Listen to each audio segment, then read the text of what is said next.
G'day there, you're watching the Aussie BIM Guru. Just a really quick video, just to mention that the channel has just reached a pretty big milestone.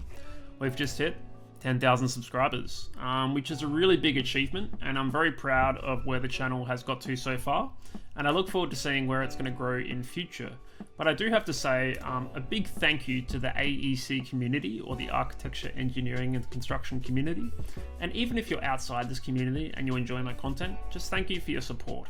There are way too many people to name specifically, but in this case, if you know you've contributed to my channel, I give you a big thanks. There are a lot of people that share my content, give me feedback on what I do, and it's been a great journey so far.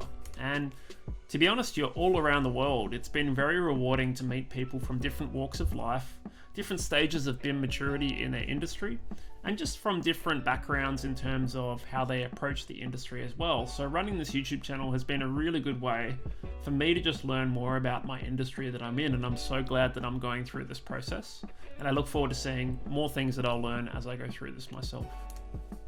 So onward and upward. I'm not going to stop making content here. This is just the start of something bigger, and I'd like to share just some little hints of what's coming on the channel. So first of all, some of you did actually notice that the channel's been through a little bit of a cleanup. I've set up a new graphical standard for my thumbnails, just my general banners, the way it looks. Essentially my channel's gone into dark mode. I realize a lot of you actually operate devices in dark mode, and I think it's just easier on the eyes as well, because I've noticed a lot of people actually view my content on devices, not on computers. So hopefully this helps, and it just creates a little bit more of a polished brand for the channel that's a little bit more recognizable and professional. And this is all part of my goal to polish what I do to make it more presentable. As this channel grows to a bigger size, it needs to sort of follow through with the quality of the content I produce. I'm also setting up a new recording setup at the moment, so I have a new microphone, so you can probably hear that I'm a little bit clearer now, but I'm also going to be purchasing a new camera soon as well, and doing more intros and outros with me in just a little bit higher quality to make my content just a little bit more engaging than just me in the corner on an average webcam. As well as that, I'm going to be aiming to make more content for newcomers to BIM. I know a lot of you are actually quite advanced with BIM, but I know eventually you reach a point where you move beyond my channel. I want to let my channel be somewhere that people can come to learn about BIM, not necessarily from just an advanced perspective. I do feel like I do owe it to the industry to give graduates and younger people that avenue into the industry as well.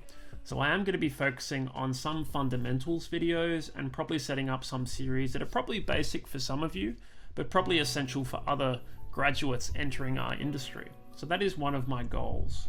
I'm also going to work on my presentation as well and try to speak a little bit more clearly for people in different areas of the world where English might not be your first language, and also just speak more carefully, so not saying every 5 words like I have in some of my videos.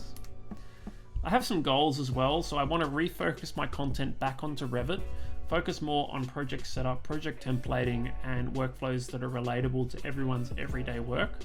Having said that, Dynamo is not completely out the window. I do want to go back and actually remake a lot of my workflows into new, more polished videos, and usually better versions of scripts I've built in the past. Because I have learned a lot more about Dynamo since I've started using it, and a lot of my videos were made during my journey through Dynamo, so I can actually share much more polished and put together versions of these scripts that I've built for you. As well as this, I want to focus on project workflows and also focus on some knowledge-based videos as well. I recognize that BIM isn't just software, the process is a big part of it as well, so such things as say LOD or level of detail are quite important to make presentations about as well. So do expect to see some of this on the channel in the near future. As always, my files will be available on GitHub, and I've updated my banner so that you can see all the places you can contact me and find my material. And of course, if you ever need any help or advice, you can reach out to me through email as well, and I'll see what I can do. Anyway, just a little treat as I go out of this video and into future videos. Around the start of November, my videos are going to have a new intro and outro. My current one is a little bit too long, which is a little bit hard for people to get through when they're starting off my video. So I have made this about half the amount of time, and I've put a little bit more effort in it this time. I didn't build it in PowerPoint. I actually properly animated this element, so I hope that you enjoy it on the way out. But again, I'd like to thank you all for your ongoing support, and if you're not already following and subscribing, feel free to do so. I can see my channel analytics, and I can see roughly 60% of my viewers aren't subscribing to what I do, and that's okay. But do consider it if you do want to, because that way I get more exposure for what I'm sharing and the industry can improve more quickly. But it's up to you, of course. Anyway, thanks again for your support, and I look forward to seeing you all in future videos. Thanks. Take care. Bye.